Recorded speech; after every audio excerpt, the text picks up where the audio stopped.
some sketchy shit. Doo-dah, doo-dah, hope I get away with it. Oh, the doo-dah day.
Hello, folks, and welcome to Last Man Standing.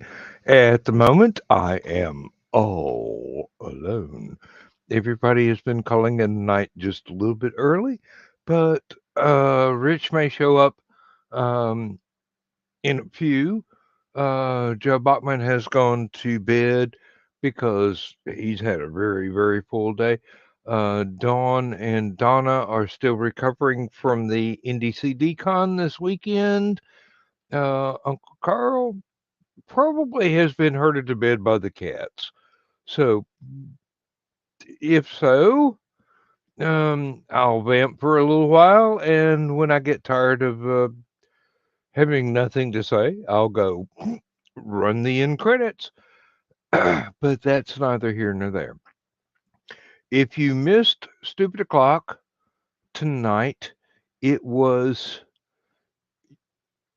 its usual case of uh, inappropriate awesomeness that we usually do come up with. I mean, I, Last Man Standing has been accused of being green room light, but Stupid Clock can stray into that territory so easily. Um, and we do it so well. But it's all meant in fun. It's all to have a good time. It's all meant to socialize with our friends that are too far away to see in person. The people that we have grown to know and love from uh, conventions all over, um, from uh, streaming shows, from interview shows, from all sorts of shows on YouTube and the wider realms beyond. Um, it's a way to get to spend time with friends that you don't have a physical way to spend real time in the flesh with. And so is this show. I'm saying too much, but then again, you try doing this stuff without hemming and hawing, and see what you get. Uh, yes, thesis. You got the dreaded lurgy. Do take care of yourself. Um, really,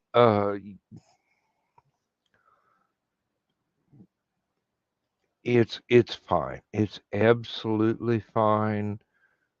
I want you to take care of yourself, my brother. You have your own stuff to do. You got a tea house coming up either this Saturday or next Saturday, as I remember, because it's every other week. So you got to be on target for that yourself. So take care, get well. Um,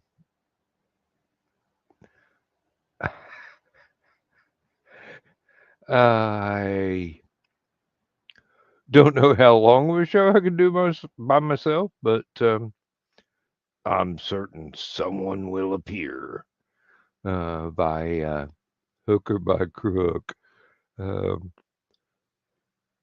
don't know if I should summon anyone, but that would be awesomely impressive, wouldn't it, if I were able to? So it doesn't matter. Um, let's see. I have now been retired. See what time of night? It's not past midnight yet. Yes. I have now been retired for 20 days. Fully retired, as in not having to wake up with an alarm clock and else I want to be part of never mind the furthermore, or have an appointment to take the dog to the vet or take my wife somewhere. Hey, I'm loving it. I'm loving it. I've gotten like 3 months ahead on um, replying to the submissions to Aphelion. I've learned the ins and outs of the basics of two new graphics programs that I'd never seen before I retired.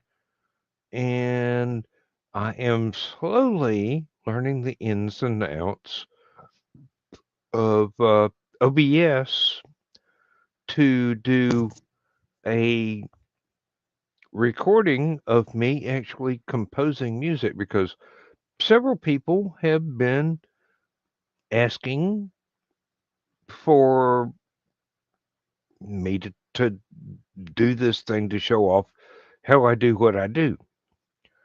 Uh, OBS is not something with a gentle learning curve. You've really got to do a lot of research to be able to use that program effectively. It will be awesome when I figure out what I'm doing wrong and finally correct that. I know it's not the program, it's me not being able to punch in the right settings at the right time to do the right things. It'll be fine.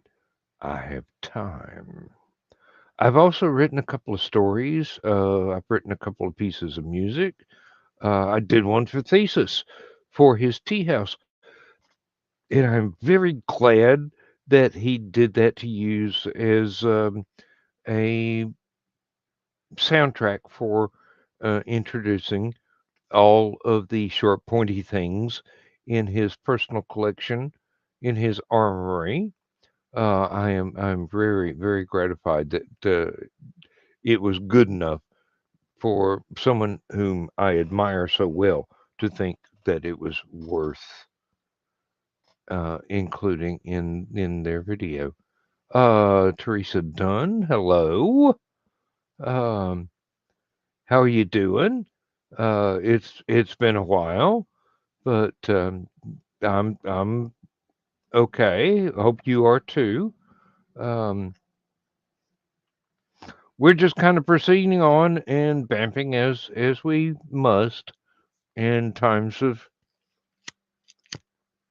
short shrift. Now, I have been working on a couple of stories that are longer. I have been working on a couple of Marini Broom stories for the next for the volume 2 of Tales from the Marini Broom. Spaceport Bar stories are fun to write.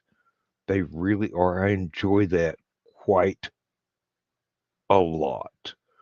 Um, I've actually got the most recent additions to um, the fantasy novel that I've been working on.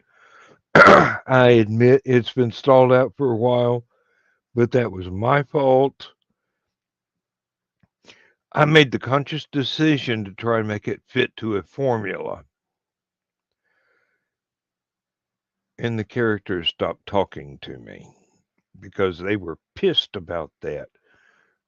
The way that I write is pretty much stream of consciousness.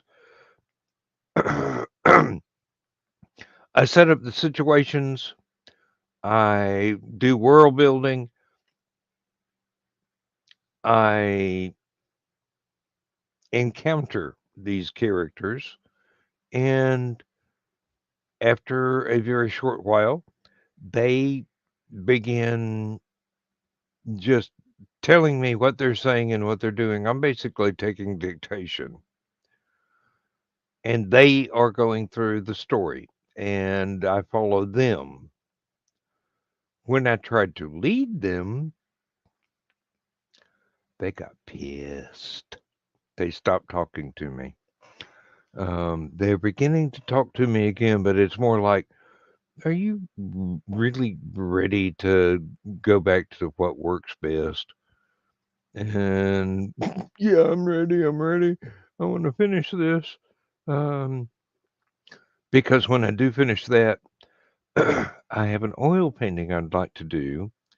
And I haven't done any oil painting in a long time, but it will be a submission for the cover art to the novel.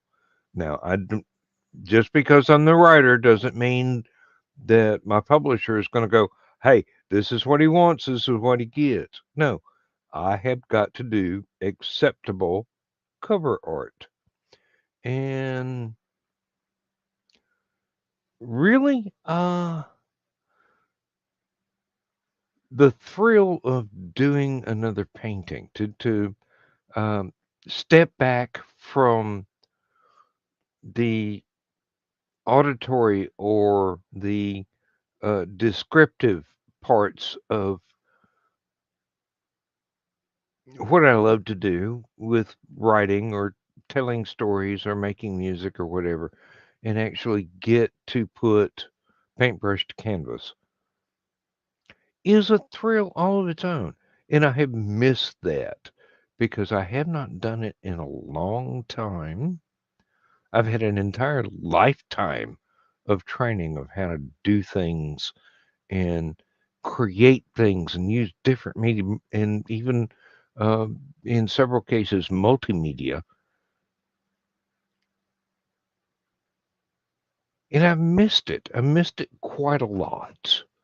I think my mom will be happy because she's been my primary art teacher all of my life.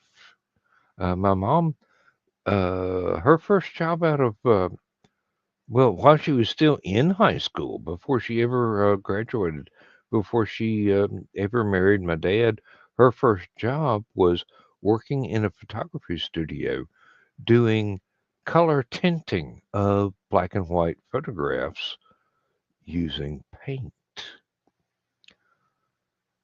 And she was fantastic. And she's only gotten better from there. Uh, Mom does oil painting. She hates her watercolors, but she's fantastic at it. Um, she has done glass painting, which is one of those mind twisting things because you have to paint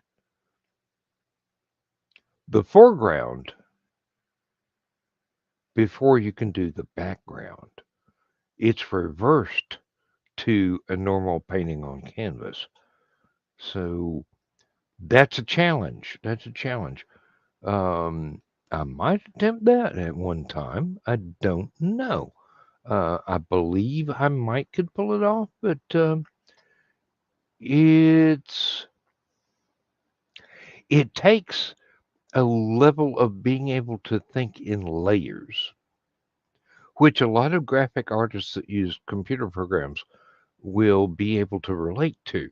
But it's, as I said, you have to do the top layer first, then you can do the next layer, then you can do the next layer, and it goes further and further back until you get to the background. Uh, However many layers that happens to be.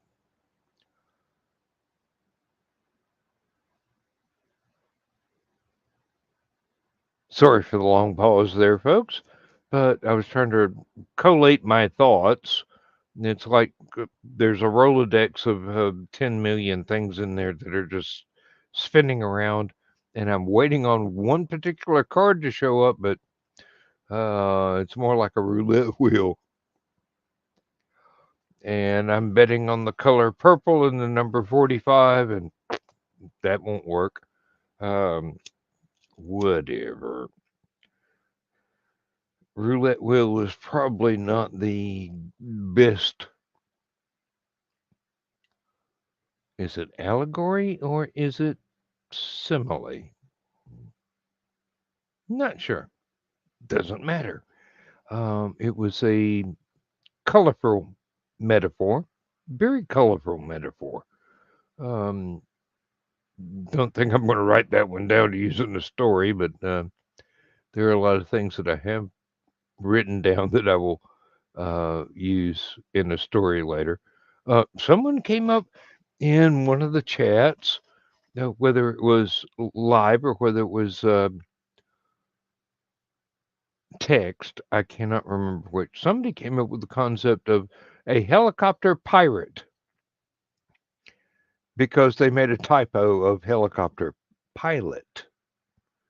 And I go, oh, I'm writing that one down. That may come in handy later. Don't know what I can do with it, but it has possibilities. It has very, very many possibilities. I've had a few people who have been looking at my Writers Challenge page over on Aphelion. That thing has been up for years. There's like 42 different uh, prompts, narrative hooks to allow any writer that goes through there and resonates with one of them to write a story. I do know that Joe Botman has used one already and is working on a second. Richie has like 4 or 5 underway, and this is the way that Richie and I got to know each other. Is he used to read Aphelion back in the day, and just bookmark that page of narrative hooks to use exactly for story prompts. To when he was looking for an idea of what to do, he wanted to write a story, he couldn't find up um, an idea that was engaging right then. And I've got all these things sitting there, and it's triggered several dozen writers over the years in Aphelion to turn out some amazing stories. I mean, absolute nothing I could have written because they they read the prompt, they read the narrative hook, and they take it in their own personal direction. And no two people have used the same narrative hook to write anywhere near the same story, although several have used the same hook. They always, and as it was meant to be, they always make it their own, put their own spin on everything, tell their own story. It's been a great ride. Um, I really need to do some more of those. The way that I write myself for my own stories basically starts off with a narrative hook, and the story progresses from there.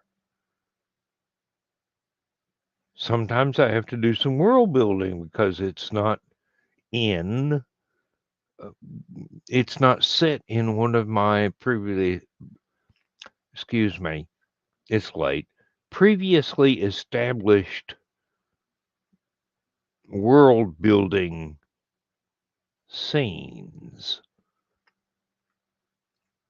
I have a lot of stuff that I've done on the little planet that I made up. I've got a lot of stuff set in the spaceport bar. I've got a lot of stuff set kind of sideways history on our own little tiny planet. Um,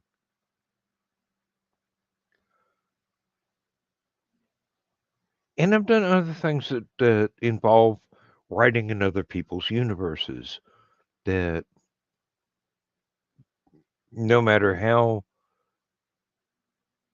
large or small the story may be, it still starts off with some sort of narrative hook that, with the first sentence, with the first paragraph, the reader gets invested and wants to find out what's going to happen next.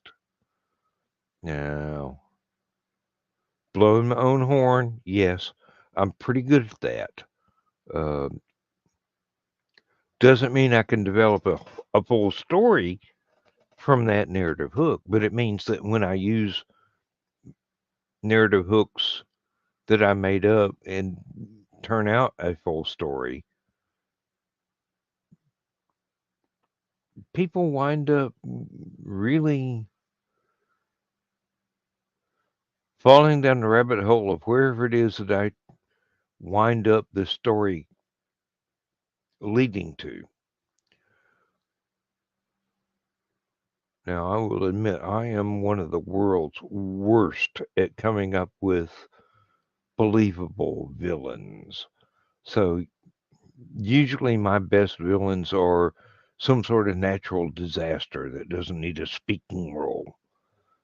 I have tried my hand at um, carpet chewing bad guys, and I do not like them. Oh, I do not like them at all. Not the villains themselves, but the execution that I've given them, because it's just I find it very,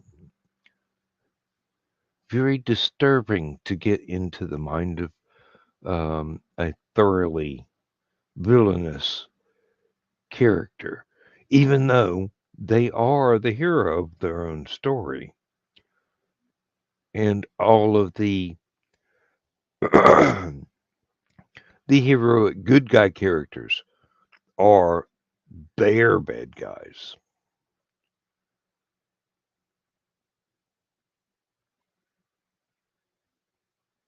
That's a very deep concept in writing. But then again, it's one that is so well known it doesn't seem as deep. It's like a contradiction in terms. But I find that I can do sometimes recurring villains in a series of stories. They're not entirely fleshed out in any individual story, but if you follow the progression through uh, each of the appearances they've had, they get more and more fleshed out over the time. I think that's something I picked up from pulp magazines and probably from Lester Dent in particular. Lester Dent was the creator and main writer for the Doc Savage pulp magazines. Of course, he did a whole lot more. He did westerns, he did spy stories, he did all kinds of things. Basically, he was just a working writer who could come up with 40,000, 50,000 words of a story that was complete, beginning, middle, end, in about a month or so, maybe 2 months at the outside.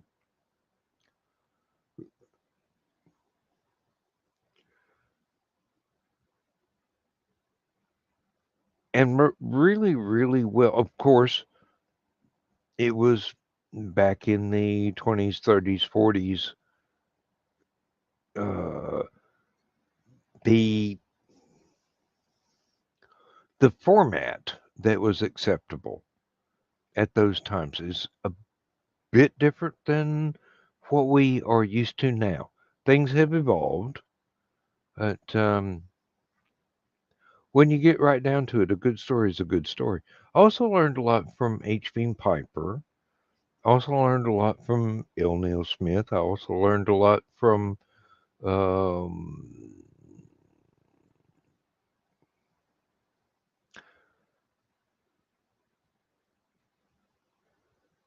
James White, is it?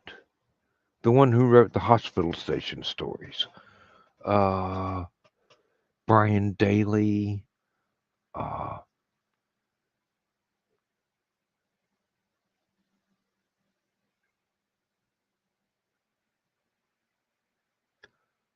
Fred Saberhagen. Definitely Fred Saberhagen.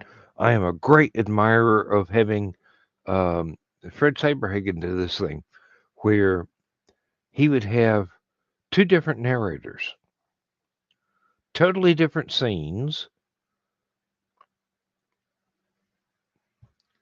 They didn't know about each other.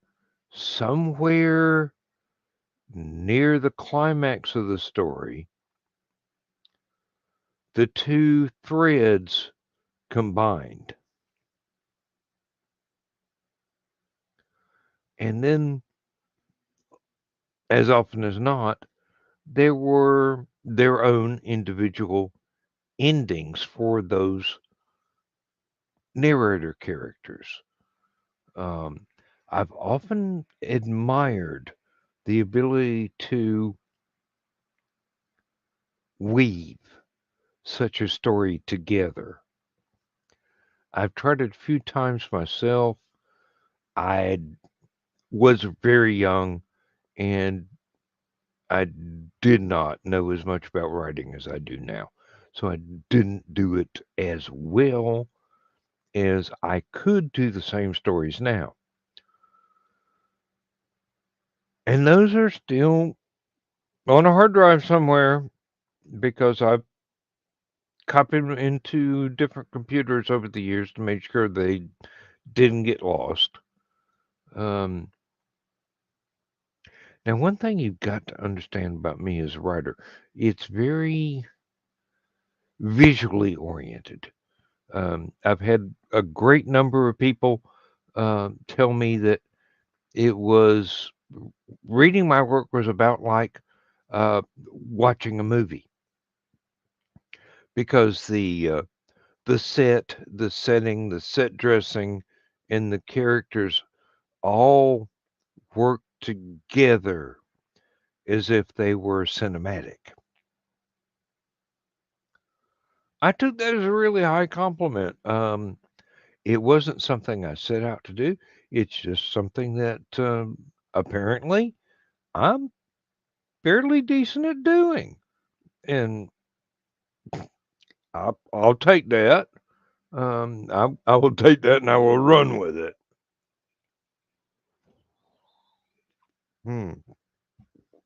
Always hydrate,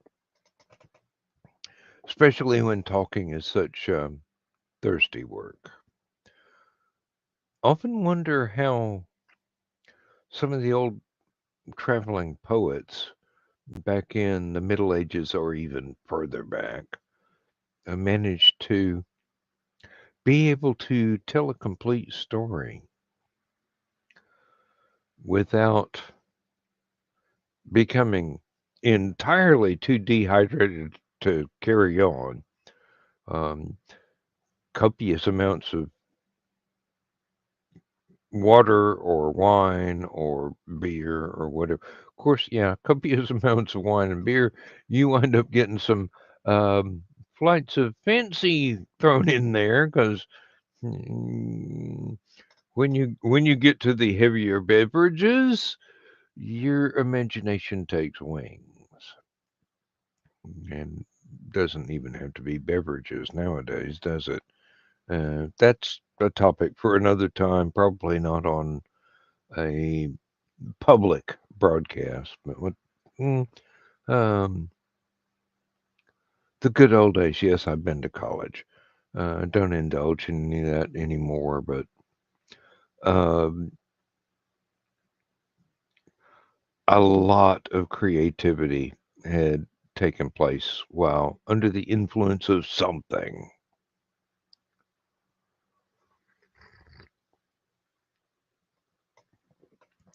Because your inhibitions go down and the barriers drop, and you feel freer to be more creative.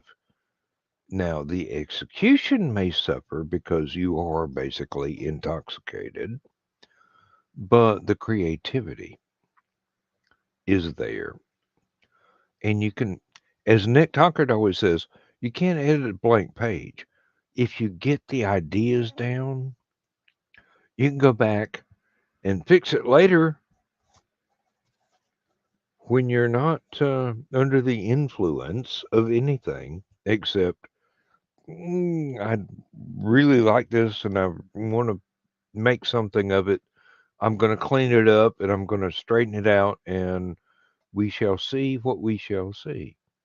It's probably the reason I have a couple of oil painting. Well, couple. I've got 3 oil paintings in a few private galleries across the southeast.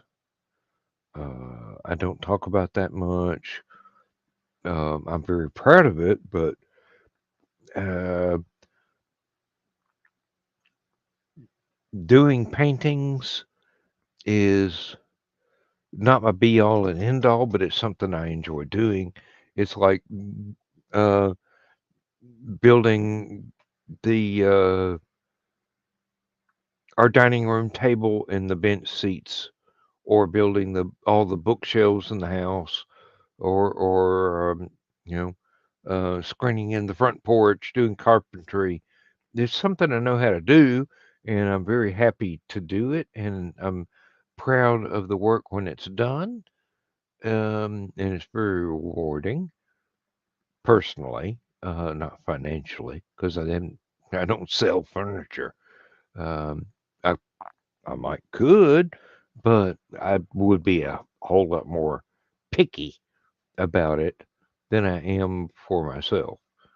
Um, and sometimes it takes me years to actually finish a piece that it's not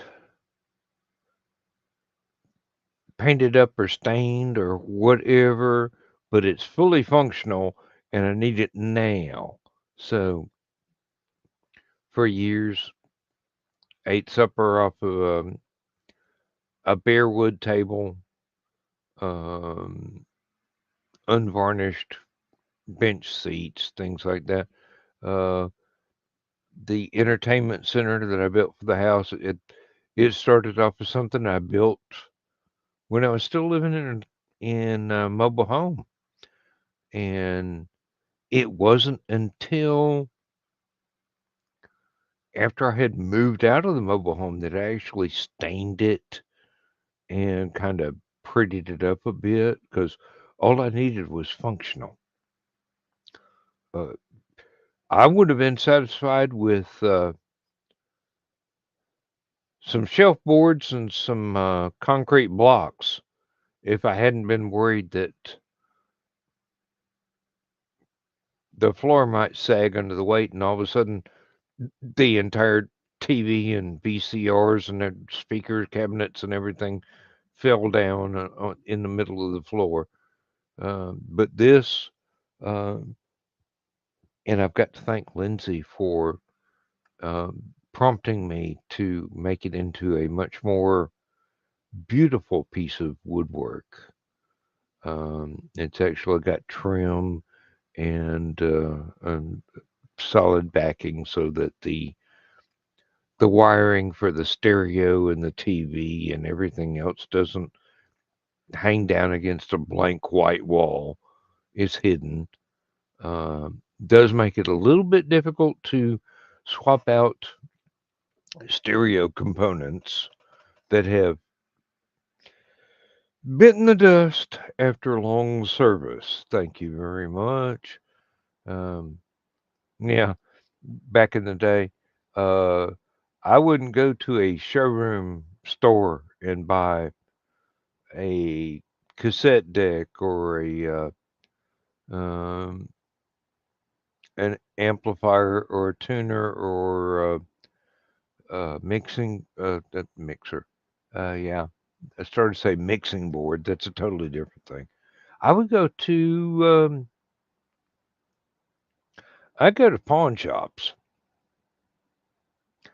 Most of my stereo originated in pawn shops. I got a good deal on it. Each individual piece of equipment. Uh, I kept doing that when I was doing the garage band stuff. My bass guitar, my electric guitar, amplifiers, synthesizer. Well, I did go to a showroom in Atlanta and buy a couple of new synthesizers, but I also had bought other stuff from pawn shops. Um, there's no shame there. Uh, other musicians or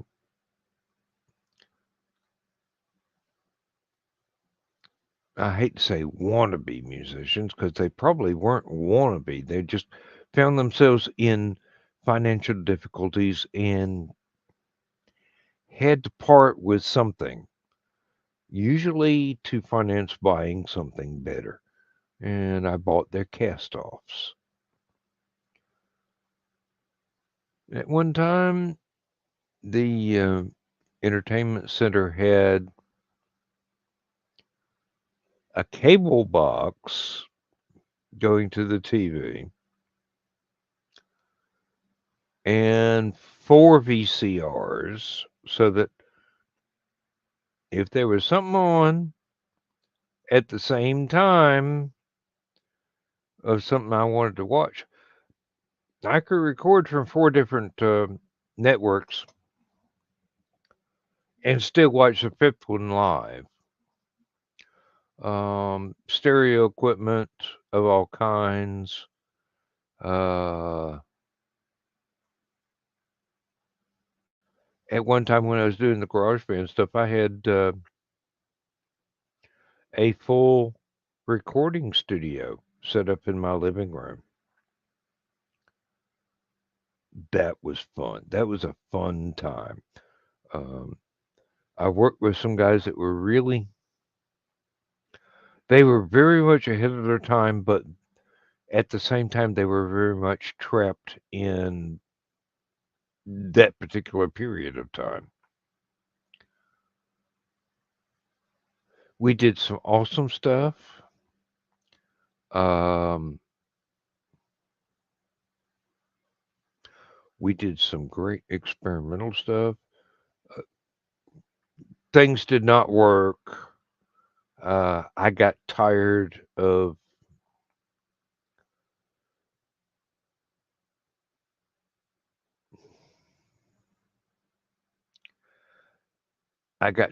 being the hangout host, basically. So I stopped, and some of them did not take it well, but there's no way that I could keep going. There's no way I could keep going. I wasn't running a bar. I wasn't running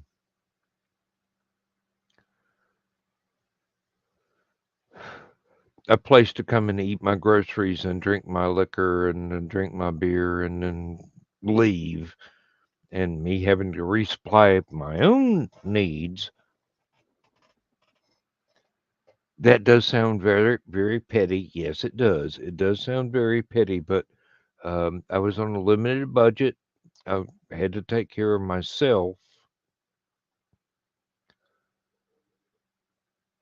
And I don't want to call them freeloaders, but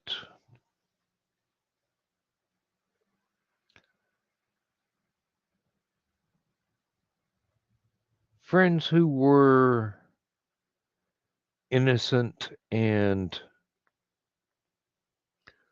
uninitiated into the wide world of having responsibilities like bills and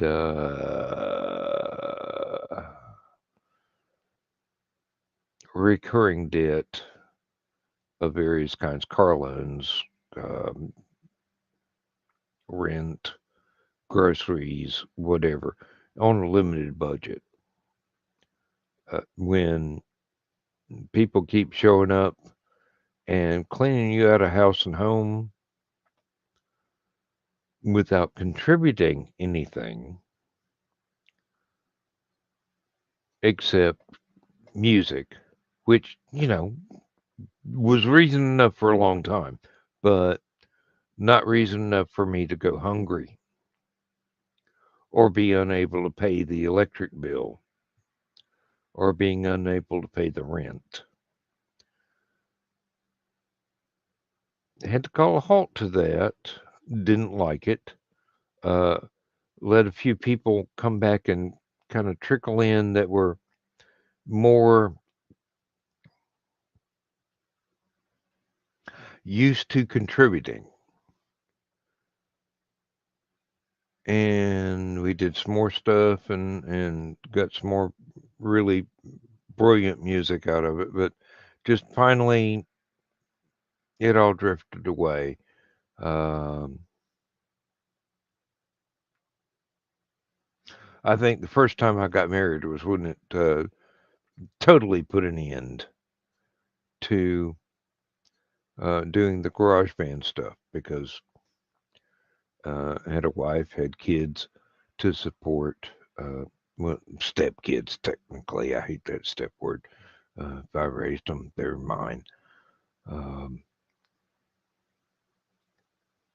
Was not a perfect match. Ended within 5 years. And along the way, my point of view changed and everything in my life changed. And Richie's here. How you doing? I've been better, been worse. Can't complain too much. I'm on the right side of the green. Anything else is getting greedy. Yeah, I've just been sitting here reminiscing about my previous life as if it were a soap opera, but it could have been. So, But yeah, it's finished getting Misty ready to bed and tucking her in and getting her set up on the app that our vet uses to push notifications for when our appointments are. so that we can just go and go, okay, Barry needs to come in for his next shot on March 16th. The dogs are due on March 20th and stuff like that. So, Yeah. and then she finally noticed how I have Bucky's name in the app. Oh. So, well, she is adamant that Bucky is short for James Buchanan Barnes. I'm adamant that Bucky is short for Buckaroo Banzai. I can see both. It doesn't really matter to me. It's just I enjoy that she just gets so irked when I just say it's Buckaroo Banzai. No, it's James Buchanan Barnes. They're both great. Yeah. Why can't Bucky be a brain surgeon, rocket scientist, um, rock guitar, god, samurai? Hey, I imagine the metal arm could really shred guitar, and I mean that without meaning tear the guitar apart, but he could probably play if he wanted to. And then again, no matter where you've been, there you were.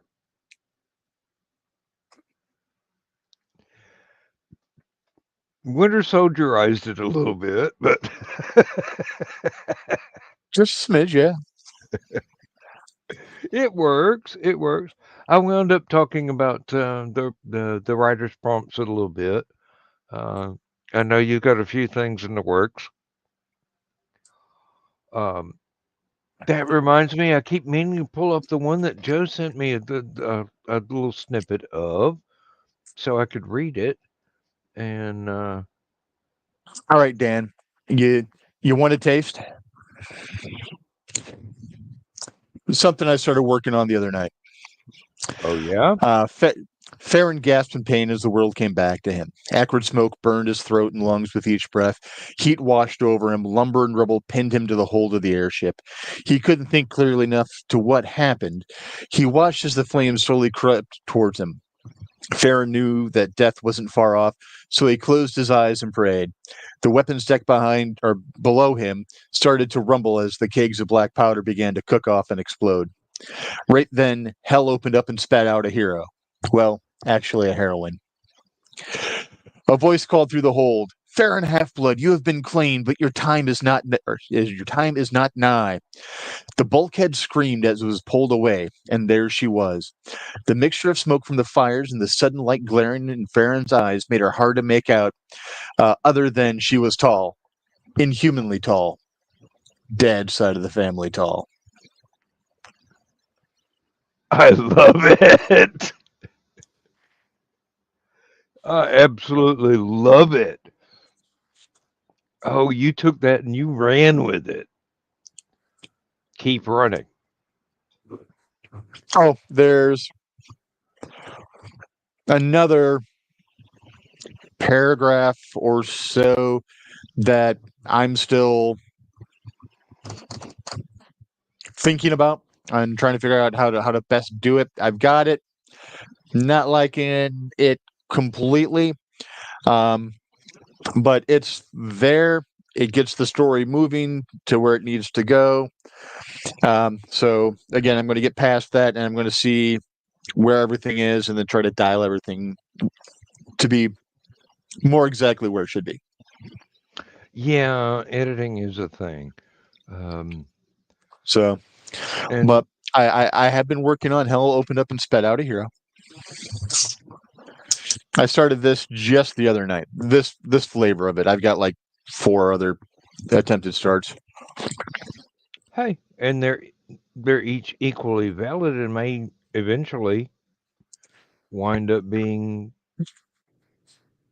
Oh, they probably will be. There's probably Well, I was just pointing it 6 or out. 7 different ways I can go with that one. I was just pointing it out. No two people have ever taken the same prompt and turned out anything like the same story. Hell, I've taken the same prompt as just so one of the things that I do often is I will just take random prompts and ideas and just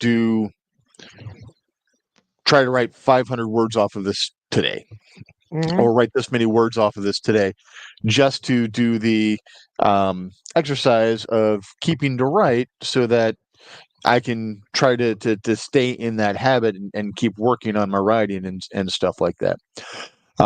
I've taken the same prompt on different days and have gone in completely different directions and didn't even really have the same starting point other than the idea that's around this prompt or that prompt.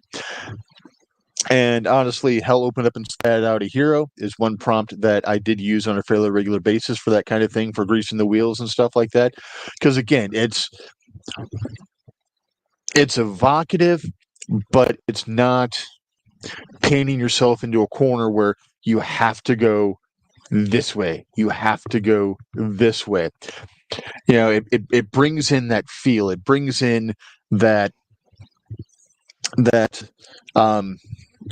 shot of espresso to the imagination that just, hey, this is where I can go with this. You know, I took this turn with it last time. What if I took this turn instead? Oh yeah, yeah. And then, of course, the other one that I like to fall back on is the to kill a man for bad manners. So I was really glad when he took a shot at me.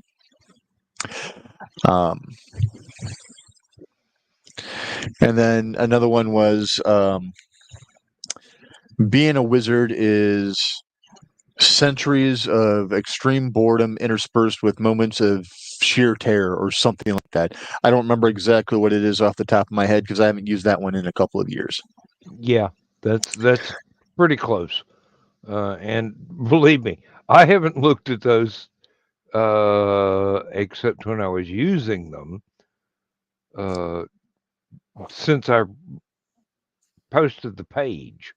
Now I have used several, but as I said, somebody else using the same prompt will come out with a totally different story than anything I could come up with. Oh yeah, because I mean, this is um, the main ingredient on Iron Chef. You know, that kind of a thing. Where what can you do with it? Um, and it's honestly one of my favorite of all time tools to go back on to basically go, what can I do? What can I do just to get something going? Either go out to Reddit and look at some of the prompts out there, which they got some really good prompts out on Reddit too. Yeah, they Don't get me do. wrong, They do. but they are a little more constraining than these narrative hooks. And I believe I have it in here. No, I don't. That's Why what I don't I have think it in there? the strength of the Writers Challenge webpage is that it's it gives you an idea, but it doesn't tell you what to do with it. So you are perfectly free to make it your own and turn it into whatever the mood evokes at that time. And if you come back to the same prompt later on and you've got a different idea, a different direction, you can do it just as well. It, there's not a this is better, this is worse. It's wow. Now I've got something different that this evoked. I hate to use that word twice in the same paragraph, but what the hell? Um, it's not like I'm editing right now. Uh, mm, Okay, yeah, editing. Psht. Um, I've got March's Aphelion just about ready to go. I'm waiting on the final word from the flash fiction editor. And basically, I sent him an excerpt from one of my steampunk stories because nobody had submitted a flash story when he usually has 6 or 8. So rather than leave that section blank, I just go, let me see what I can pull out here. Don't have time to write something myself because I'm busy trying to learn OBS and uh, the 2 graphics programs at the same time. And mm, uh, I don't mind learning anything, especially when they overlap, but it does sometimes make it hard to concentrate on doing anything fresh from scratch. So, Yes, yeah. I can imagine. Mm, well, I don't know that I've got OBS even figured out yet. But, oh, Oh, yeah. Thesis, I am so sorry. I am so sorry. You and Foxy are, Foxy dropped a like before she went to bed. Thesis, wonderful part of the cold where everything tastes like shit. Yeah. Um, that's somewhere along the line of progression. Um, thankfully, I wasn't there because Lindsay made an incredible supper for us tonight. Um, Baked chicken, stovetop stuffing, mashed potatoes, gravy, and Brussels sprouts. And I go, inhale. Hamburger Um, helper, stroganoff. Me. hey, there's nothing wrong with that. That is a very good basic meal. I cooked. Yeah, it's the past couple weeks. Misty and I have just felt so under the weather and felt so much like crap that we very rarely really cooked anything. And I I'm proud that I stood at the stove long enough to do this. Hey, there's nothing wrong with that at all. It's a good healthy meal. It tastes great. Uh, Yes, you it's can actually one of the add ones to that it the entire or family will eat. yeah, you can add to it. You can add sides to it as you wish. Anything is possible. It's a good basic thing. Um, I do believe my mother used those quite often once they came out during my late childhood because I don't think they existed in my early childhood, but and I have used them to great effect myself. Um,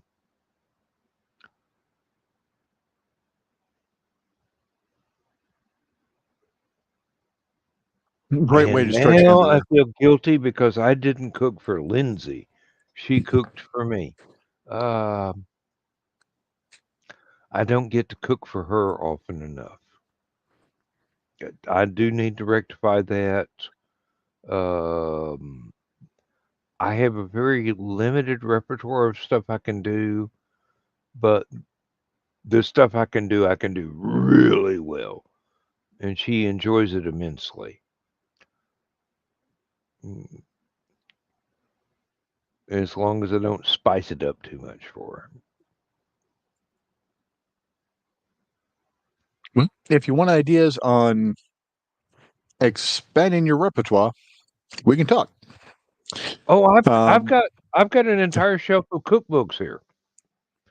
I have been looking into combining what I remember from my mom and my grandmothers and my great aunt cooking for the family and what I have learned to do over the years and trying to combine all that into much more complex meals.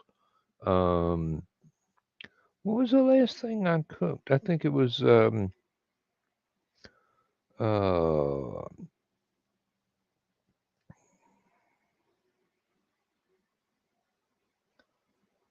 was just last week, or was it week before last? I don't remember.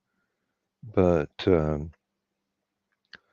pinto beans and boiled potatoes and something that got cooked in the air fryer and a couple of other sides as well.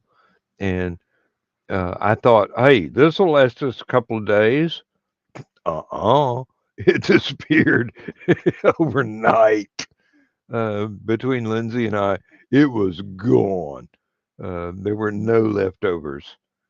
I've got Uh, a very basic marinade that works good on beef, chicken, or pork. It is 1/4 cup of soy sauce, 1/4 cup of um, Worcestershire sauce, and 1/4 cup of olive oil with a liberal amount of uh, Montreal steak seasoning. Or if it's pork or chicken, just a little bit of the Montreal steak seasoning and a liberal amount of garlic herb seasoning. mhm. And then if it's beef, it's just a little bit of the garlic herb seasoning. And then if it is pork, I also put in about a half a cup of lemon juice or lime juice. I've got one that I made up on the fly that I hope I can remember, but it was partly it was a beef roast. It was partly uh, red wine, a dash of vinegar, a dash of uh, Italian salad dressing, a little bit of Worcestershire sauce, a little bit of soy sauce, and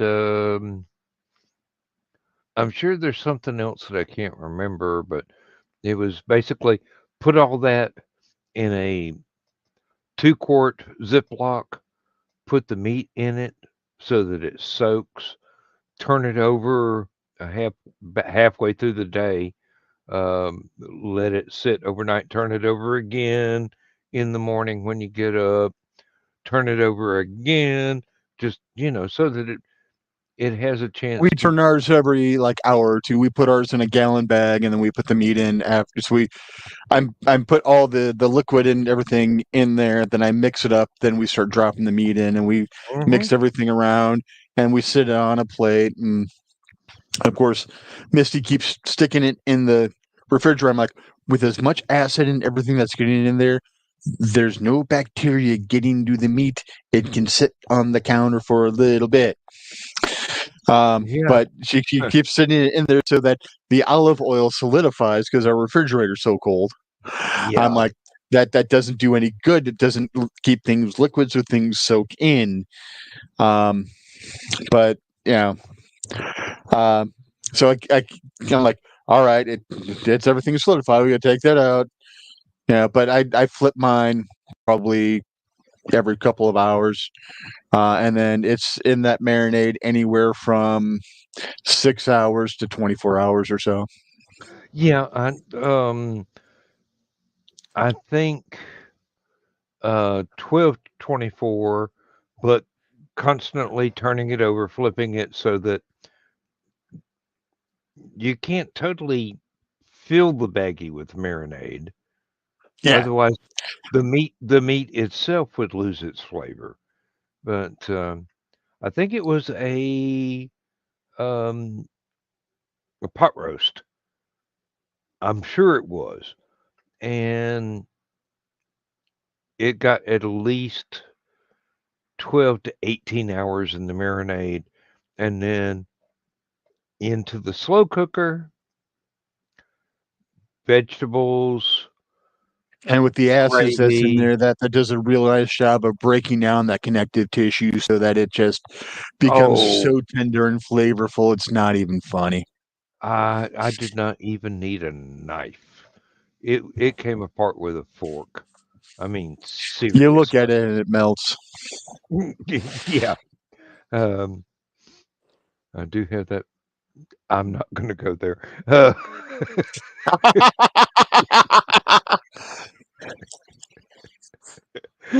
Oh, started to, backed off. No, not the green room.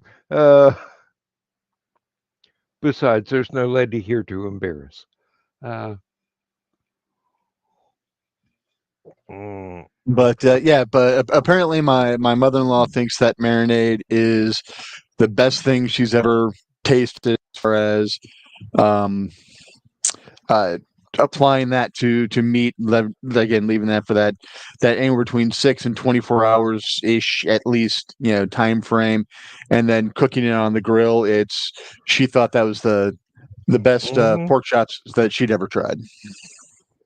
Yeah, with pork chops, what I like to do is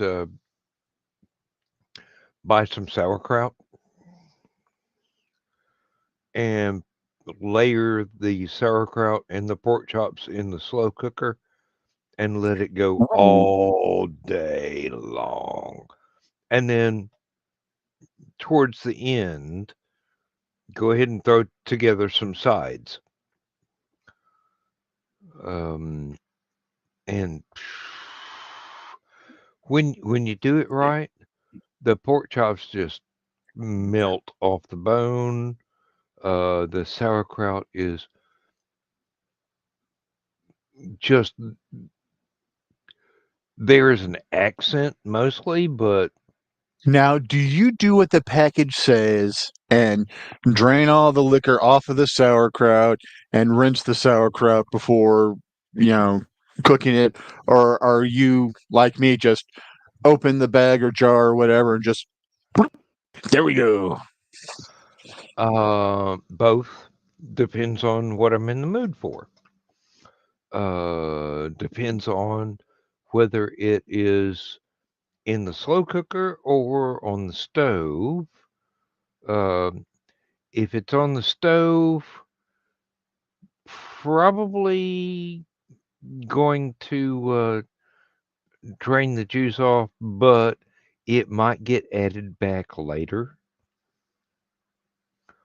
In the crock pot, usually it's just open, dish some in, pork chops, dish some more sauerkraut, pork chops. We'll just layer it up until you're out of pork chops and you're out of sauerkraut. Let it go all day. Um, you know it's going to be cooked. The big thing is making sure that you don't turn it off of high too soon, because then the wait time increases. Because the meat may be cooked, the sauerkraut may be mostly cooked, but the flavors are not going to be transferred as well. You're not going to have that marriage of flavors just quite yet. Hmm That and some baked potatoes, mashed potatoes, whatever, uh, fresh or even frozen greens, broccoli, carrots, peas, whatever. You know, to your own preferences, to what you enjoy. Um, Now, one thing I have been trying to master is one of those old bamboo steamers. Picked one up at a thrift store. I'm going, I always wanted one of these. I don't know if it's going to work. Uh, I have made a halved bell pepper stuffed with the same cheeses and meat as you would find in a Philly cheesesteak sandwich.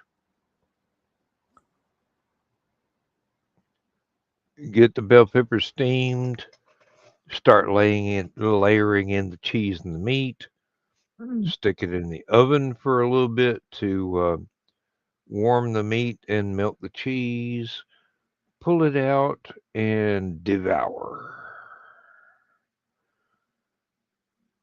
Oh my. Um, I'm glad I bought the bamboo steamer. I'm really am. I think I've even got a photo series somewhere on Facebook where I did the stuffed bell peppers, the Philly cheesesteak stuffed bell peppers one day. Um, that were a good day, and they were there once again. There were no leftovers. Um, Lindsay and I devoured the entire thing. Um, Possibly two sittings, but they were not very far apart. Um, uh, Lunch and dinner, basically. Although Lindsay would have probably called dinner high tea, although we didn't have crumpets and clotted cream and jam, but she's done that too, and I'm going, oh, this is what y'all. Ooh, okay. England's too expensive to move to, but I enjoyed the food. Uh, Too expensive for you to move there, but you're glad a little piece of it moved here. yes, indeed. And the two vacations that we took over there, although one was for a funeral, so it was not exactly a vacation, but we had friends treat us right and got introduced to a lot of the there there is actually a form of English restaurant called a carvery, which we have a parallel here, but it's not as good. Uh, those places where you walk around with a tray and you go, yes, I'd like some of the turkey. I'd like some of the roast beef. I'd like some of this. I'd like this vegetable and this vegetable and this vegetable. And you basically just load up however many plates you are capable of demolishing in one sitting. And it's That okay. reminds me. The closest parallel I can draw is if 8 or 10 different Southern grandmothers opened a restaurant and they specialized in home cooking. And it was basically lunchroom style where you pick and choose what you want.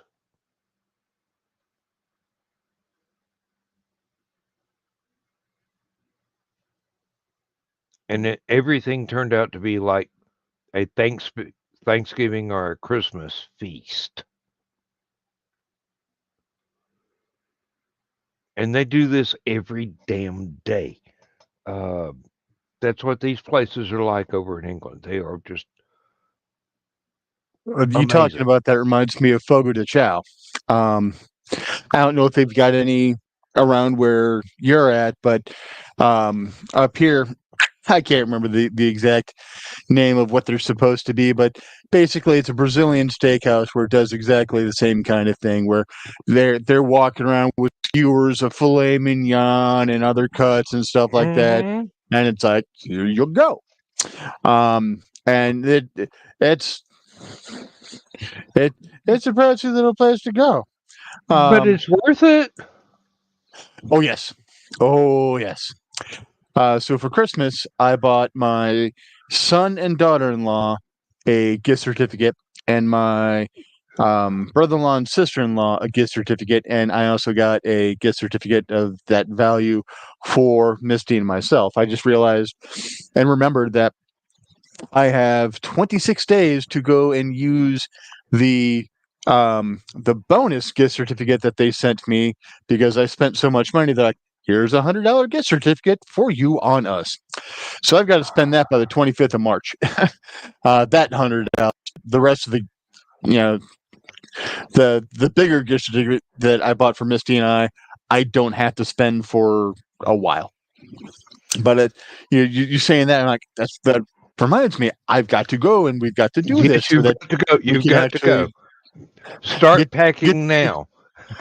Get this free money. Well, and it's only hour and a half drive. But it's Doesn't worth matter. it. Well, hour and a half Once for you- that one, 3 hours for the other one. The one in state is 3 hours away. The one in Chicago is only an hour and a half away. Hey, but it's once drive you that far for consume work. that much food, you're going to want to find a Motel 6 somewhere before you go home. just to take a nap in. Or just wander around downtown Chicago for a little bit and work that stuff off. Well, yeah. Having never been to Chicago, I imagine there's a lot of fun stuff to do there.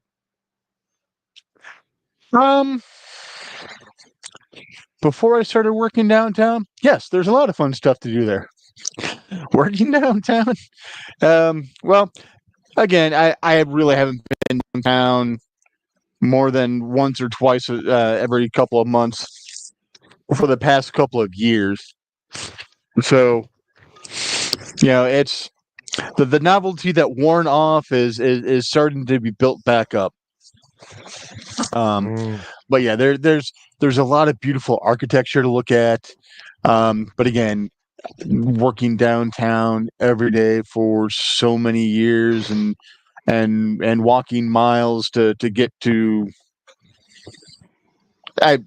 it's like a mile at a time, but I mean over years that's a lot of miles. You kind of stop looking up and marveling at the engineering and the architecture around you, and you're just kind of like, all right, it's 3 more blocks into the train station, or it's 3 more blocks to the bus stop, kind of a deal. You don't pay attention to the splendor because it's around you so much that it's like the novelty wears off, But again, like I said, working from home for the past couple of years for the majority of the time, it's not as workaday as it used to be, because again, my workaday anymore is the room you see around me. I would say you've become less jaded, but that does sound like it's a pejorative term. As you say, the novelty has returned. Yeah. I used to be the same way about Atlanta back when it was actually safe to drive there. Before the Watermelon 500 became the death trap that it is. So you're saying before Washington crossed the Delaware? Well, let's just say the scars of Sherman's march were still there, but I used to hop on my motorcycle and ride 90 miles to go to Atlanta just to go to a bookstore and a Blimpie's restaurant. Wow. That brings Yeah. back memories. I miss Blimpies. Blimpies. Nothing against Subway. Nothing against Jimmy John's. Blimpies was the sandwich shop. Do they still even exist anymore? I think they do. I think they do. I could be wrong, but I hope they do. Something that magnificent should not ever pass from this earth. Um, and the bookstore was not to be. Um, the bookstore was the size of a super Walmart. Um, I'd walk in there and I'd go, "Here goes several months' pay." Um,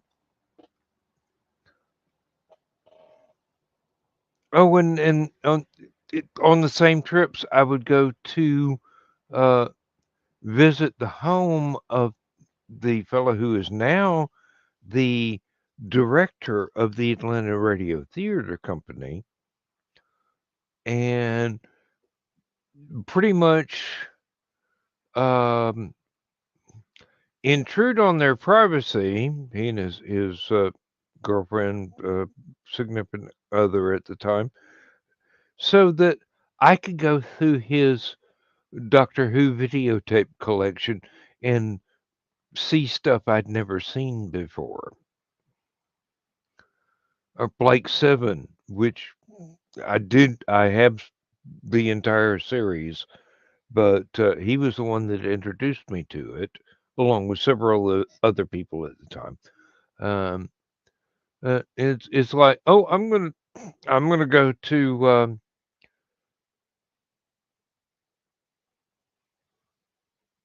I'm gonna go to the bookstore. I'm gonna get me a sub sandwich at Blimpie's, and I'm gonna go over and visit. Well, not saying his name, but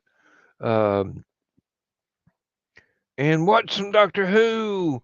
And this guy is such an ultimate fan. His custom license plates for years have been Who Won, Who Two. Do you realize how early he has to get up in the morning to get to the DMV and make sure nobody gets those before him? Ah, and I'm sure it's easier nowadays when everything's online, but back then you had to show up in person. Uh, the internet had not yet been invented. It was still The a nearest gleam Blimpies in to me is somebody's. about an hour and a half straight south. Okay, well, about the same distance as one of the carveries you were talking about. Yeah. Yep. And then about an hour and a half slightly north and east is another one.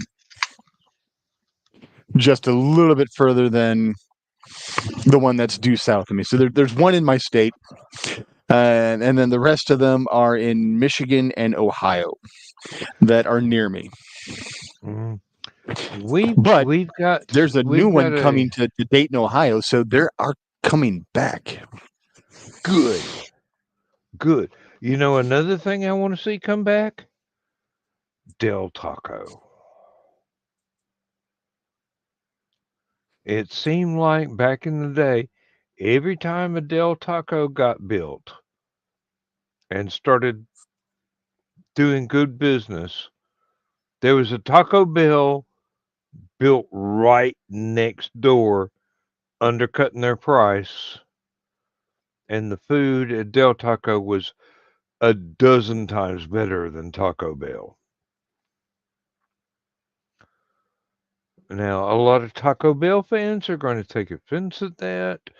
I don't care. You're wrong. Stop drinking the Kool-Aid. Seriously, So Del Lawrenceville, Taco is Georgia,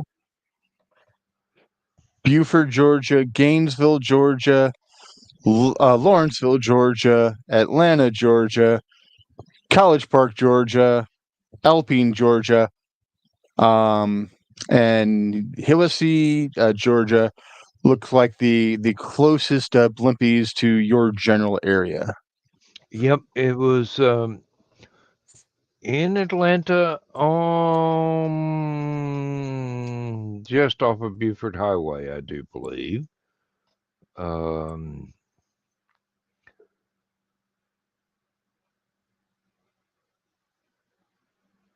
Would have been probably at that time somewhere slightly off of 85-75 joined together going through downtown Atlanta.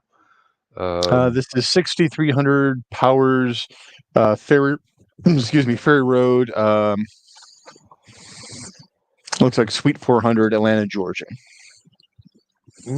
Hey, sounds like it to me. That one says temporarily closed. Yeah, well, I wouldn't be surprised if the one that I went to on the way to the bookstore was temporarily closed as well, because it had been there for quite a long time. And it was quite a small shop. So, yeah, it was what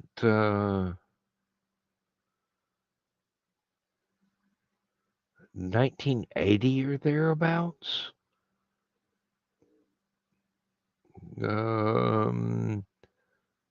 Maybe in the mid 80s. I'm not sure, because I didn't have the motorcycle in the 70s.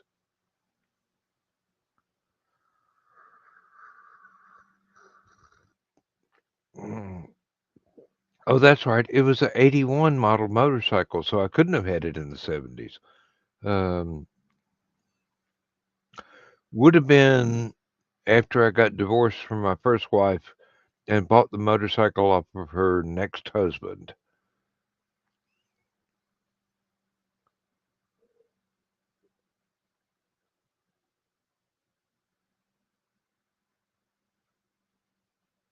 And yes, I do know how weird that sounds. He was a former British Royal Marine. And he was also someone who designed and made molds for fiberglass replica cars, but not the full size, but like carousel cars. And he also made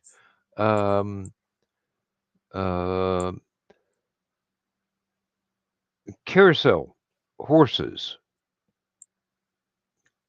Yeah, that was something he did as his artwork. Was he would make the molds and cast those out of fiberglass and sell them to different fun fairs and things that were traveling around as replacements for their old merry-go-round horses and whatnot, and little sports cars that would be on the merry-go-rounds in between the horses. He loved doing that. And he was really good at it. But he wound up about to have the motorcycle repossessed because between being married to my ex-wife and his hobbies, he was running out of money real quick. And I took up I assumed the loan on the motorcycle and paid it off. And still got the motorcycle to this day, although it's a solid block of rust in the backyard now. It became unsafe to ride because there were some things on the frame that were broken, and I could not trust it not to fly apart while I was going down the road. So I wisely parked it. And Lindsay says I can have another motorcycle if I get one of those three-wheeled Can-Am things or something like that that's not going to flip over and that's big enough to for people in traffic to treat like it was a car.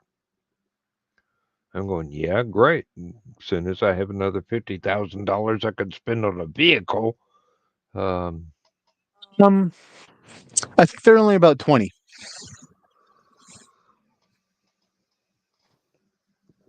Well, I when think I when I was looked, pricing one, and then I was tossing a bunch of bells and whistles on it, I think it was only coming up to about 20. the one that I was looking at started at 28, and there weren't that many bells and whistles left. But yeah, I think I had it maxed out just looking at what I was going to get, and I'm going, mm, uh, yeah, um, pretty much half what I paid for the house and 2 acres of land for a motorcycle. Um, if I was single, I wouldn't hesitate for a minute, but I'm married now. Um, but that was many years ago. I might actually have a better grip on finances and actually be able to do that.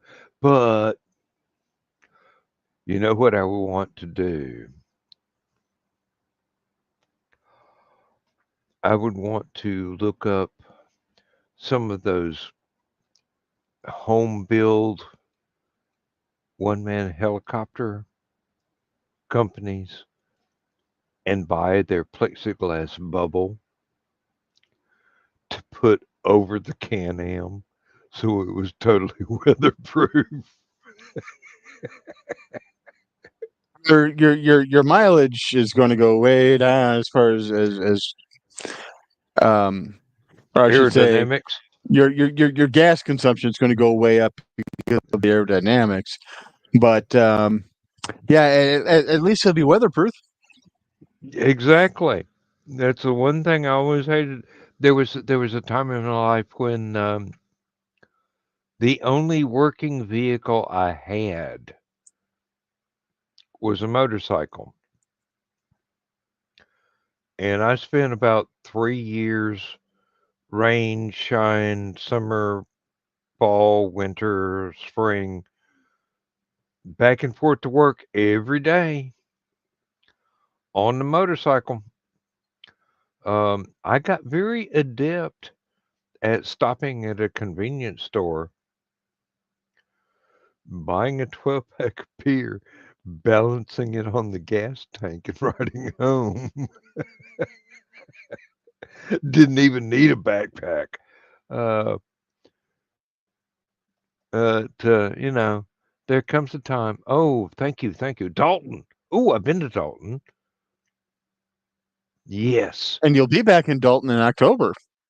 yes, I will. Uh, that's wonderful. I'm gonna have to. I'm gonna have to bookmark that. Otherwise, it looks like the closest to you is like maybe Smyrna or Tucker. Smyrna. Yeah. Smyrna. Yeah. Well, I mean, you're not from around here. You don't know how the locals say it. It's not your fault. Um, I mean, look at a town called Marietta, but if you go there and say it that way, they're gonna look at you funny because they call it Marietta. Um, And then you've got oh Christ, I know I'm going to mispronounce it because I'm going to pronounce it like we pronounce it up here. We've got area up here called DeKalb, but down there I think you call it DeKalb or DeKalb or DeKalb. DEKLA. Yeah, DeKalb. Yeah, Um, yeah. Hold the door. I'm headed for DeKalb. but yeah, and then what we would pronounce as Lafayette up here, you guys, I think Lafayette, Lafayette. No, I don't no, know. it's Lafayette, Or and maybe it's like Alabama way that it becomes Lafayette or Lafayette or something like that. Lafitte. Yeah. Um, Now, the small town my mom was from is La Follette with an O. Um, when it showed up on Unsolved Mysteries, because there were a couple of kids who wound up They probably mysteriously pronounce dead on it the every side of other the way railroad but tracks. the right way. Robert Stack could not say La Follette. He said La Follette. And I'm just going, you try that in Tennessee, boy, you're going to get a whole world of hurt or laughed at. Um, Column A, yeah, column B. well, regional accents do tend to trump the perceived pronunciation from non-locals. As I said, Mayretta, you get looked at funny, and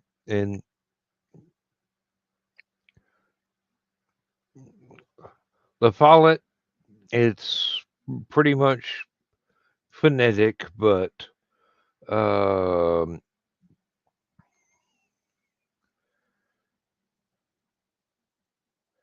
Caryville, where we usually have our family reunions now at a state park there in Caryville. It's pretty obvious, but I have heard that mispronounced a few ways. Uh, so far, nobody's ever mispronounced Knoxville, but it could happen. Uh, Nobody's ever going to mispronounce Oak Ridge because they got nuclear weapons. So, So, oh, so long ago when I still worked in the factory. Um, for those who don't know, many years ago I used to work in an injection molding facility. Started off as a person breaking the parts off the runners as they came off the presses, and eventually built up to the point where I was working on the presses and doing the mold changes for that kind of stuff. Um, but came across a bunch of bumper stickers.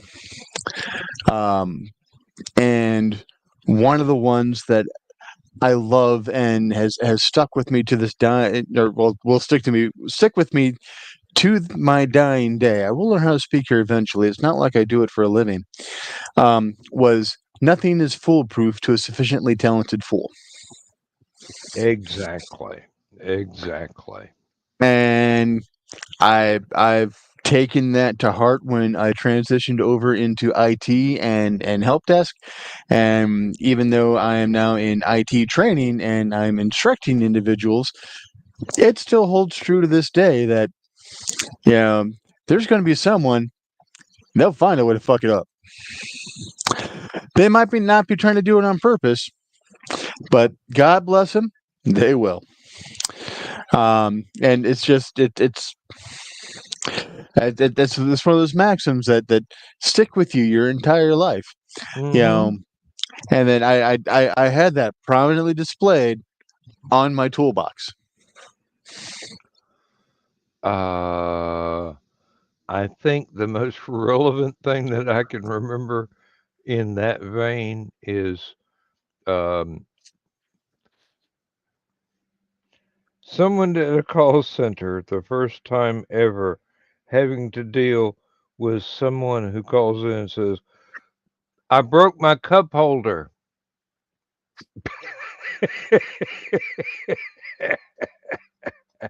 Yes, I know you know that story. I can see the pain in your eyes. I've lived Oh, that story.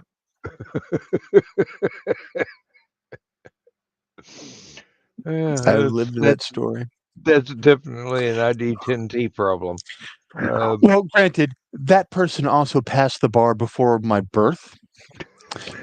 So these newfangled computing boxes aren't something that they were used to. And granted, this was a call from like 20 years ago. yeah. Oh, that was one of the earliest IT stories I can remember from back when I first got online. And computers with CD drives were just brand new. Uh, and people were going, "Oh God, yes, I remember that. I remember that." And it just seemed like it was so prevalent that somebody thought, "Oh, the drawer that comes out of the computer is for your 7-Eleven slushy." No, uh, I not remember the first time quite. I came across that little trick button thing where, you know, press this button here to access your secret cup holder on your computer. I'm like, secret cup holder on my computer. Did that, and then my optical drive opened. I'm like, oh no, no, there are people. Oh no. There are people. There were people. Thankfully, uh, several generations have passed since then. Oh Lord. Uh, And I was still in my teens then. uh But Yeah, you and I'm you like, oh, you are decades that's younger gonna be than me, bad. so uh ah, it's probably about time I changed the Salon Pass patch because I've had this sucker on most of the day, and it only lasts for like 8 hours. And I am Oh, trying. allegedly 8 hours. Hey, um, I have been known to put them on at noon and take them off like 9 o'clock the next morning. Um, Usually they last me about um, maybe 4 to 6 hours. yeah, but I'm On a trying really bad day, maybe desperately. 3. I'm trying desperately not to have to take more ibuprofen or Aleve or anything. Uh, the These things don't mess up my stomach, Yeah. so yeah. Had a slightly awkward time today, knowing that I had to get Lindsay and the dog to the vet. Not that we had an appointment. It was just kind of walk in, weigh the dog, um, find out whether or not we've been able to get her to lose the weight the vet wanted her to lose. And she has lost 10 pounds since February 9th. So she's doing good. Uh, she's still 10 pounds overweight, but she's lost 10 pounds. So, hey, we'll take that as a win and keep progressing Going in in the that. right direction. You can't complain. Yeah, really, we'll take that as a win for now. And as long as we can keep her out of the cat food, and unfortunately, she's no longer allowed pizza crusts and things like that because it's entirely too fattening. Um, and in my youth, we raised all kinds of dogs on table scraps and really cheap dry dog food mixed together. Um, there were uh, so many bird dogs. But again, bird dog. So you were going out, you were hunting with the dogs. You were doing a lot more Regular than exercise, yeah. Every weekend is either quail, pheasant, dove, or whatever. And these were highly trained birds. I mean, seriously, you put a bird out of midair, send the dog to retrieve it, dog brought it back uninjured because of their training. You were able to cook that bird. The dog did not swallow it. on its way back to bringing it to you. Um, yeah, when I talk about my childhood, I sometimes get the feeling that people think I'm making shit up. But I Well, was I I was get the same raised by thing. people that um, survived the Great Depression, survived World War II, um, survived Appalachia with Yeah, no that one money. my family didn't do. Getting through the depression and stuff like that. Yeah, it's my family experienced a lot of that too. So some of the same um, ideologies of get out there, do stuff. Um, I I remember being younger and being able to be outside in 100-degree weather and be like, I'm perfectly fine, and Oh, and really? Yeah. and run around back when I actually could run. And now it's like I think about 100 degrees and I'm like, I think I just had heart palpitation. Um, but my kids, 100 degrees. Are you stupid? Excuse me. What did you call me? You want to walk around the apartment complex a couple of times? Um, that's Barefoot abuse. on the blacktop. No, no, abuse is what's going to happen if you don't get the hell out of my apartment. Um, uh, no, but yeah, I keep telling the stories. I've written them down somewhere, sometime. The Midnight on the Tractor of Introspection will be released, and it's basically me telling stories about what I witnessed when I grew up and how I was on the cusp of people who were reluctantly leaving the 19th century to join the 20th century. And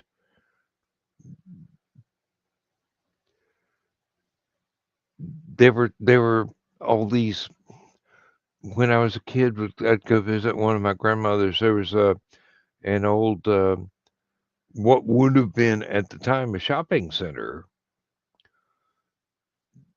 but nobody would have called it a shopping center because it was just a row of stores with what used to be a stagecoach livery stable in the back, and there were still uh, signs in the windows left over from the Depression where loaf of bread 12 cents, dozen eggs a dollar, um,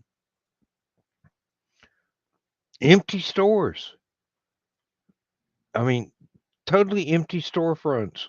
You could walk by and they were there for decades, and it was now, you could drive around, uh, take the shortcut from the church to the highway, and you drive past an old Packard or Ford sitting on the road that you drive past it and you go, that looks like something Al Capone or one of the other Chicago gangsters would have loved to have had.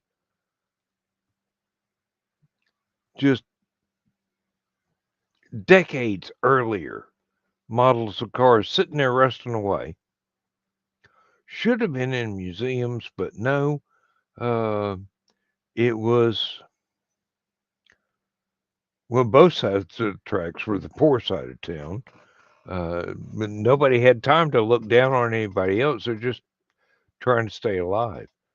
Um, Hunting and fishing were the way that you kept from spending way too much at the grocery store. With my dad, when he was coming up, then again, Dad was born in 43.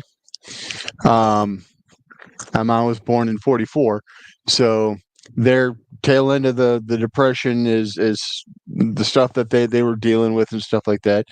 Mhm. There weren't a whole lot of grocery stores or anything like that. So to be able to feed the family, he and the family had to go out and hunt and stuff like that to get food on the regular so that they had meat on the table. And growing your own garden. Seriously. Um, I grew up with home gardening as just, hey, this is how it's done. Or out walking the fields with a shotgun going, hey, ooh, pheasant. That's going to be good Sunday. Uh, yeah. Um, Last time I was at my dad's mom's up in northern Wisconsin. Went down into the root cellar. Of course, to get to the root cellar, you actually had to go outside and around and down. mhm. But to get into when I got in the root cellar, there was stuff that was in there that was canned before your birth. I wouldn't doubt it. I wouldn't doubt it. When my There might have grandmother been some passed stuff that away, was canned in there before Dad's birth. and when my grandmother on my dad's side passed away, there was an entire closet full of canned goods. Uh, we're talking will sealed mason jars, tomatoes, green Same thing that I'm beans. talking about. Yes. Yeah, and oh my goodness, there was enough food in that closet to feed a family of four for at least 10 years. Um, there were Sunday dinners where there was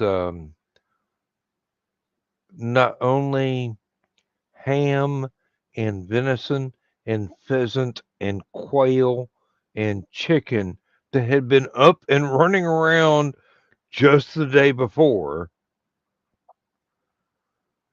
Um, good Lord, the amount of vegetables, the amount of different kinds of meats, and it's just nobody blinked twice. It's like if you read if you knew the kind of thing that I was used to as a Sunday dinner or a special holiday, Thanksgiving, Christmas holiday dinner, you'd think you were reading a Charles Dickens novel because there wasn't much difference. But instead of being wealthy people in England, these are poor people in the Smoky Mountains. Uh, good Lord. Uh, the the cognitive dissonance between when I was a child and now is really intense. But The funny thing is, you take a look at what people consider an artisanal meal today. You know, the wild caught fish with the the grainy bread and stuff like that. Um, that was the poor person's meal in Europe in the Middle Ages, and the mhm, expensive meal was the white bread, the the everything unhealthy that shit. Yeah. yeah, the stuff that we feed the poor people today. It's gone exactly opposite. And the funny Well, thing yeah. is, the more processed something is, the cheaper it is. And that doesn't make sense because you've got to expend resources, manpower, and energy to create that that processed product where you just got to go out and pick the shit and send it somewhere for the unprocessed stuff. Yeah, my great aunt and uncle that lived across the road from my paternal grandmother, they still had a smokehouse with sausage hanging in it. My great aunt cooked on a cast iron stove the size of a Volkswagen. She could make a birthday cake at the same time as making biscuits and gravy and scrambled eggs and ham and good Lord, the woman, if you gave her an electric stove, she wouldn't know what to do, but you gave her one that you chunked in wood and coal, and she could turn you out a meal fit for a king. And people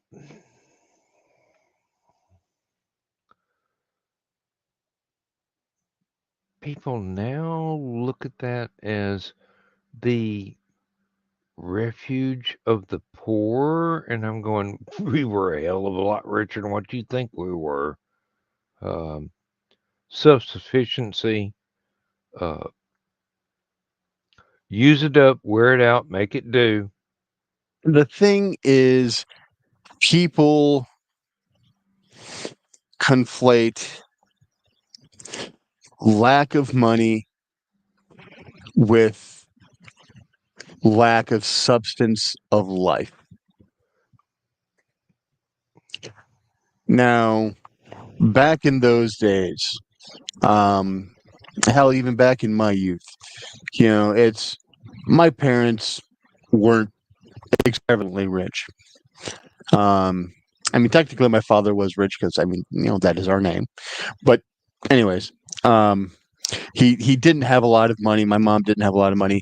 My dad worked very often 20 hours a day for the majority of the year to make sure that we could have what we needed for the house.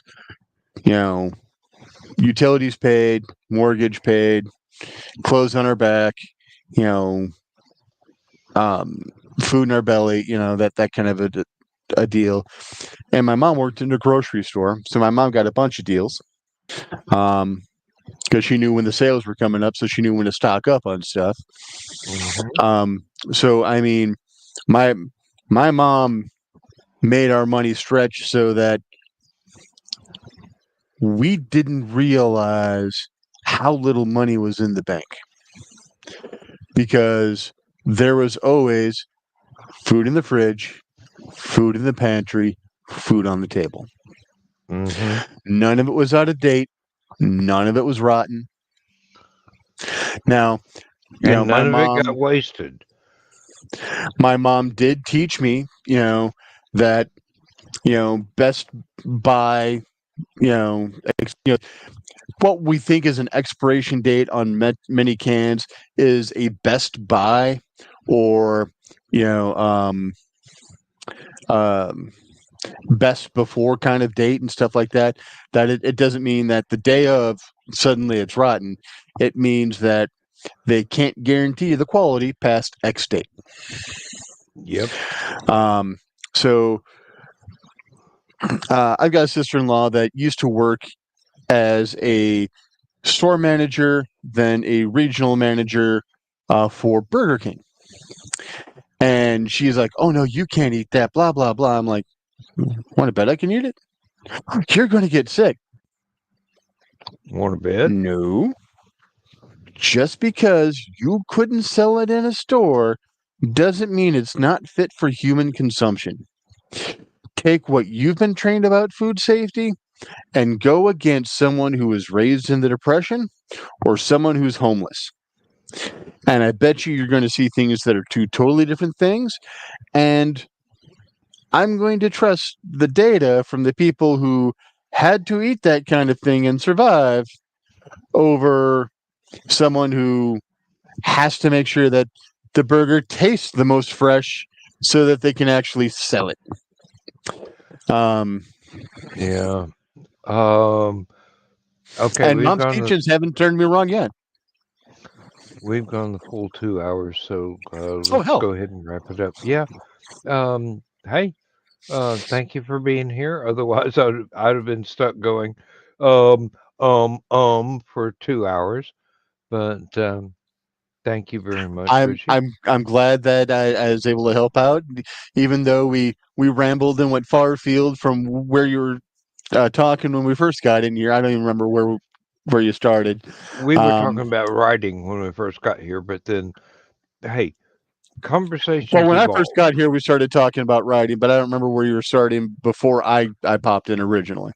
I think I was talking about writing before you popped in. But let's wrap this up because I I don't want to hit the end stream button and then forget to hit the other end stream button for another 3 hours, like I did last week. And I'm sorry about there not being a um, a recording of last week available, except on Stupid O'clock, which is the full 5 hours, because I hit end stream and then I went to watch some YouTube video and then nodded off. I had the camera turned off, so it was just the background for 3 hours, not the top of my head because I was snoring. And we won't do that to Joe Dog again, I hope, um, for at least another week. Uh, At least till but Saturday. yeah, thank you very much, Richie. I appreciate your company. I appreciate your help. I appreciate your conversation. Um, we have covered a variety of topics, and I do believe that we may have piqued the interest of future viewers who will want to ask questions and have them answered in future broadcasts or comments on the show. So that's great. Love it. Looking forward to when I get to see some more finished work from you. Um, I'm looking forward to reading Joe Bachman's outline of what he is working on for a story. Um, I may do that rather than mindlessly watching YouTube videos the rest of the night. But for now, we have to say au revoir. Um, see you in the green room if you're lucky enough. And if not, see you Saturday night. Stupid O'Clock, Last Man Standing. Stupid O'Clock starts at 11. Last Man Standing will start at 1. I will try and be awake the entire time. But, these things, they happen. So, bless you all. Thank you for watching. Um, like, share, subscribe. That's not really important, but I feel like I should say it. Well, it is Recommend. important because it helps make sure that this ends up in their feed on a regular basis and that they see when the broadcast happens if they enjoy the show. Because, sometimes, shows like this can sometimes get lost in the rest of the mix of everything else that's going on out there. So if you do enjoy what Dan does, what Joe Dog does, make sure that you like on their broadcasts. And really, encourage Richie and encourage Joe Bachman, and encourage Dawn. I mean, seriously, um, writers need encouragement. We need some kind of positive feedback so that we don't feel like we're shouting into the void. Oh, wrong kind of encouragement. Um, No, that's perfectly good encouragement right there. Yeah. support us so that we can afford more expensive liquor. It'll be fun. Trust me. Famous last words. Uh, Good night, everybody. I'm going to play the outro now, and thank you, Richie. Thank you. See you tomorrow. If not, see you Saturday. If not, see you as soon as possible. And thank you, everyone that has been watching this entire series of silly shows that we do that are just so much fun for us to do. Because we would do it even if nobody was watching, but it's more fun when people contribute to the comments or show up and be on or just everything. So It's an even bigger gas when we realize that people are enjoying what we're putting out there, and that we're bringing in something, a little bit of brightness, a little bit of laughter, a little bit of happiness, a smile to people that are out there exactly. that are probably really needing it, especially in the current climate of the world today. Anytime we can bring a little bit more light into someone's life, we've done our job. Doesn't matter what medium we're using, just trying to make the world a better place to be in. Being a on that lamppost in the note, darkness. go good guys. Take a light, folks.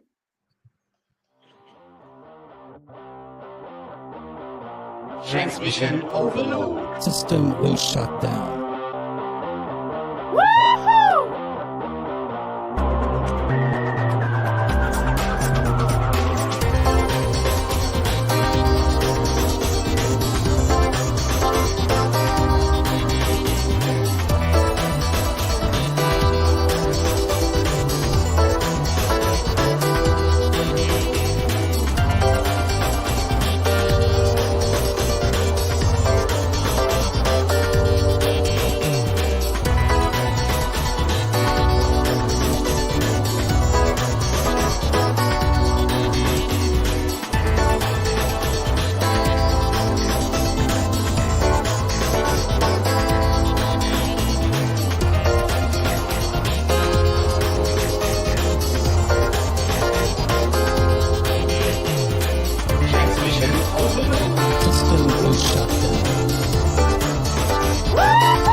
shut down. System will shut down. Hello, I'm Dan Hollifield. I'm the senior editor and publisher of Aphelion Webzine, the world's oldest free creative writing e-zine since 1997. Since then, we have helped over 500 amateur writers learn what they needed to turn pro. www.aphelion-webzine.com and read not only what we've got going on right now, but 28 years worth of our archives of stories. Thank you very much.